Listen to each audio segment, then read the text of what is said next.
The OnePlus 7 Pro has been the focus of a lot of praise lately, from its super huge QHD 90Hz OLED HDR display to its near monumental leap in hardware from previous generations. OnePlus has yet again taken the thunder of mid-year release headlines. Now is the part though where you might expect me to say something bad about the OnePlus 7 Pro, and while I do have a lot to say, this isn't the video. So let's dig into why I feel the OnePlus 7 Pro has placed the entire flagship market on notice. When the OnePlus One was initially announced over 5 years ago, it marketed itself as the flagship killer. OnePlus hinged its entire branding on that one main aspect of the phone, the performance, and in this area, the OnePlus moniker has held true. You can get first-tier performance without paying the Samsung, Apple, or Google Premium. Performance, though, is only one singular aspect of the phone, and while you could indeed get similar components at a far cheaper price, you were getting just that.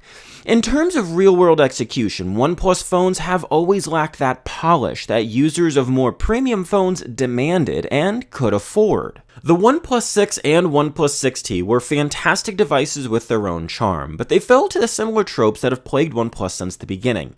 The vibration motor, something some of us may take for granted, was below second rate, and it was distractingly poor.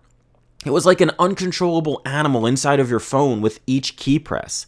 The speaker was also bad. Granted, you could only do so much with a single firing downward speaker, but it was tinny, poorly tuned, and offered little in the way of maximum volume.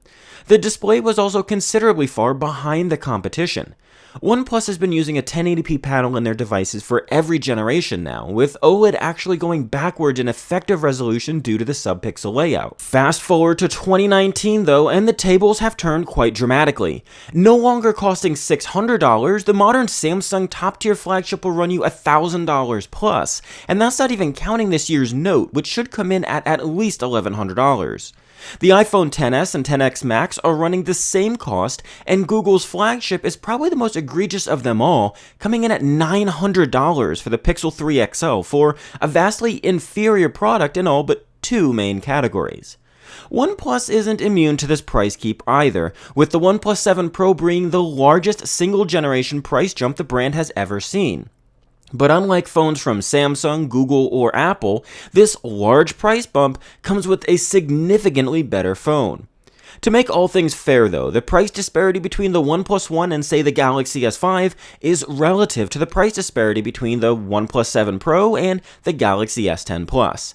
The difference though is just how high both have climbed, unfortunately. For people who have the option or the ability to choose between a flagship like a Galaxy Note 9 or a Pixel 3 and the OnePlus 6, the decision to choose the OnePlus wasn't so clear-cut because outside of price and performance, the OnePlus 6 really didn't bring anything exceptional to the table, and it was missing many of the finer things that those flagships offered.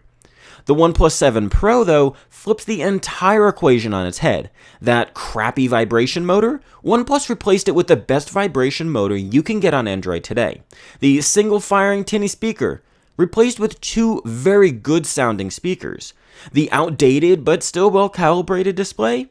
OnePlus leapfrogged the competition, updating the ante to QHD with a high refresh rate, something that none of the competitors are doing. They weren't just content with offering those comforts though. Internal storage at the $700 price, which I consider is a good median, is a whopping 256 gigabytes, which doubles what Samsung offers in its pocket-friendly S10e, and 4 times as large as what Google or Apple will sell you in the XR, XS, or Pixel 3.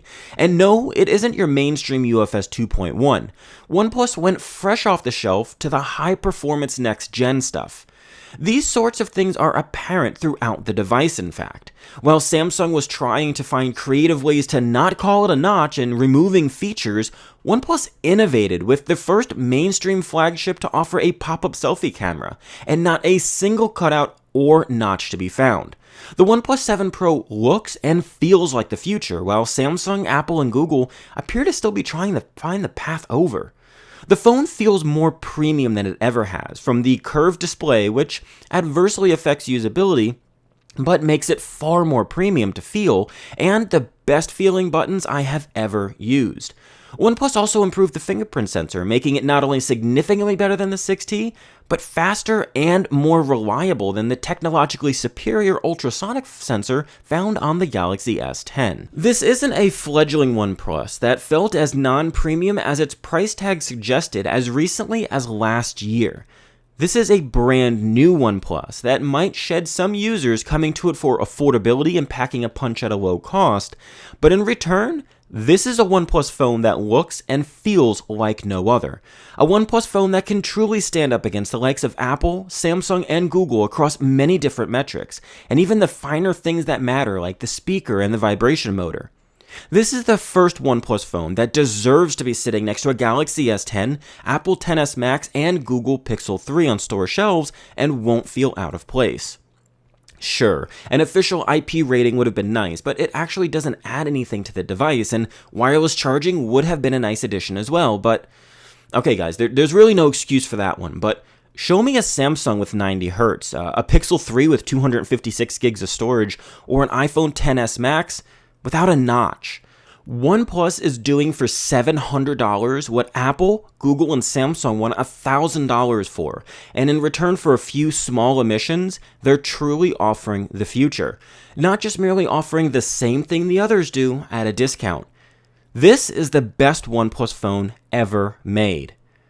But things aren't all rosy, and in my next video on Monday, we're going to dig deep into those things, from fit and finish issues to software annoyances to probably the worst shipping flagship camera since the Essential phone.